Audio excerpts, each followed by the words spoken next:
अस्सलामुअलैकुम नाज़रीन, voice of Sindh के program story of Indus civilization में आप सबको खुशामदीद। मैं हूँ आपके साथ नाजी अमीर। नाज़रीन, आज के प्रोग्राम में हम बात करेंगे कराची में मौजूद यहूदियों के कदीम कब्रिस्तानों से मुतालिक। ख्याल रहे कि तकसीम हिंद से कबल कराची में मुसलमानों के साथ हिंदू, यहूदी, पारसी, ईसाई वगैरह खासी माकूल तादाद में मौजूद थे। क़याम पाकिस्तान के बाद शहर कायद में दीगर मज़ाहिब के लोग तो मौजूद रहे, ताहम यहूदी आबादी में तेज़ी से कमी वाक़ हुई। उसकी बुनियादी वजह 1948 में इसराइल का क़याम था। कराची के गुंजान आबाद इलाके लियारी के बीचों बीच वाक़े कच्छी मेमन कब्रिस्तान के करीब एक अहाता यहूदी कम्युनिटी के लिए मुख्तस है, लेकिन कई दहाइयाँ बीत गईं, कोई मुर्दा यहाँ तदफीन के लिए नहीं लाया गया। यहाँ यहूदियों की अशरों पुरानी कब्रें मौजूद हैं। बताया जाता है कि ये कब्रें क़याम पाकिस्तान से भी पहले की हैं। नाज़रीन, कराची शहर में यहूदियों की मौजूदगी और इस शहर की तारीख में उनकी शराकत दारी की ये कोई वाहिद निशानी नहीं। जदीद कराची की तामीर में भी यहूदियों का माकूल हिस्सा है, जिसकी निशानदही शहर में मौजूद बाज़ कदीम इमारतों से होती है। वहाँ मौजूद शुएब नामी गोरकन के मुताबिक उसका ख़ानदान 5 पुश्तों से इस कब्रिस्तान की देखभाल कर रहा है। इस कब्रिस्तान में मौजूद यहूदियों की कब्रें उसके दादा और परदादा के हाथों की बनी हुई हैं।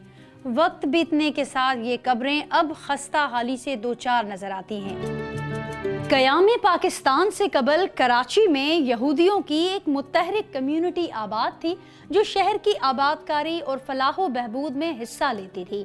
1948 में इसराइल के क़याम और इसके बाद शुरू होने वाली अरब इसराइल जंग के नतीजे में परवान चढ़ने वाले यहूदी मुखालिफ जज्बात के बाद यहूदियों ने कराची शहर से नकल मकानी की।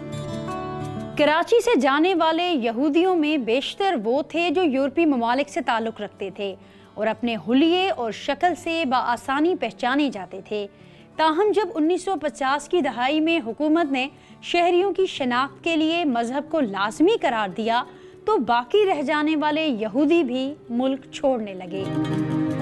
शहर में यहूदियों का एक और आखिरी मस्कन भी है। मेवाशाह कब्रिस्तान के एन दरमियान एक अहाता है, जहां सब्ज रंग का गेट नस्ब है। दरवाजे के सतून पर दरमियानी साइज का स्टार ऑफ डेविड कुंदा है, जिसे यहूदियों की खास निशानी कहा जाता है। यहूदियों के इस कब्रिस्तान में भी कब्रें टूट फूट का शिकार नजर आती हैं। खस्ता हाल होने के बावजूद ये कब्रें फने तामीर का खूबसूरत नमूना हैं। ज़्यादातर कब्रों पर 1850 से लेकर 1950 तक की तारीखें दर्ज हैं। इस वक्त यहाँ जितनी कब्रों के वाज़ेह आसार मौजूद हैं, उनकी तादाद सैकड़ों में है, लेकिन तारीखी हवाले बताते हैं कि यहाँ तकरीबन 5000 कब्रें थीं। अब तो कब्रें निहायत खस्ता हालत में हैं और हर जगह कांटेदार खुरदरू झाड़ियाँ निकल आई हैं। सरकारी रिकॉर्ड के मुताबिक 1980 के बाद किसी भी यहूदी को शहर के किसी कब्रिस्तान में नहीं दफनाया गया। मकामी रिहायशियों के मुताबिक अरसा हो गया उन्होंने किसी को यहूदियों के कब्रिस्तान में आते नहीं देखा। पुराने लोगों का कहना है कि काफी साल पहले तक इक्का दुक्का लोग आ जाते थे। एक खातून बाकायदगी से अमेरिका से आती थी, लेकिन अब बहुत साल से वो भी नजर नहीं आई। वो कौन थी, अब कहाँ हैं, किसी को खबर नहीं। अब ये जगह सिर्फ रिसर्चर्स की दिलचस्पी और तहकीक का मौजू है।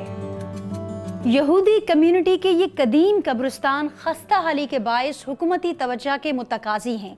इनकी हालत में बेहतरी लाने की ज़रूरत है। इसी के साथ आज के प्रोग्राम से आपसे लेते हैं विदा। सिंध की तहजीब, तारीख और सकाफत से जुड़ी मज़ीद कहानियों को जानने के लिए जुड़े रहिए स्टोरी ऑफ इंडस सिविलाइजेशन के साथ और देखते रहिए वॉइस ऑफ सिंध।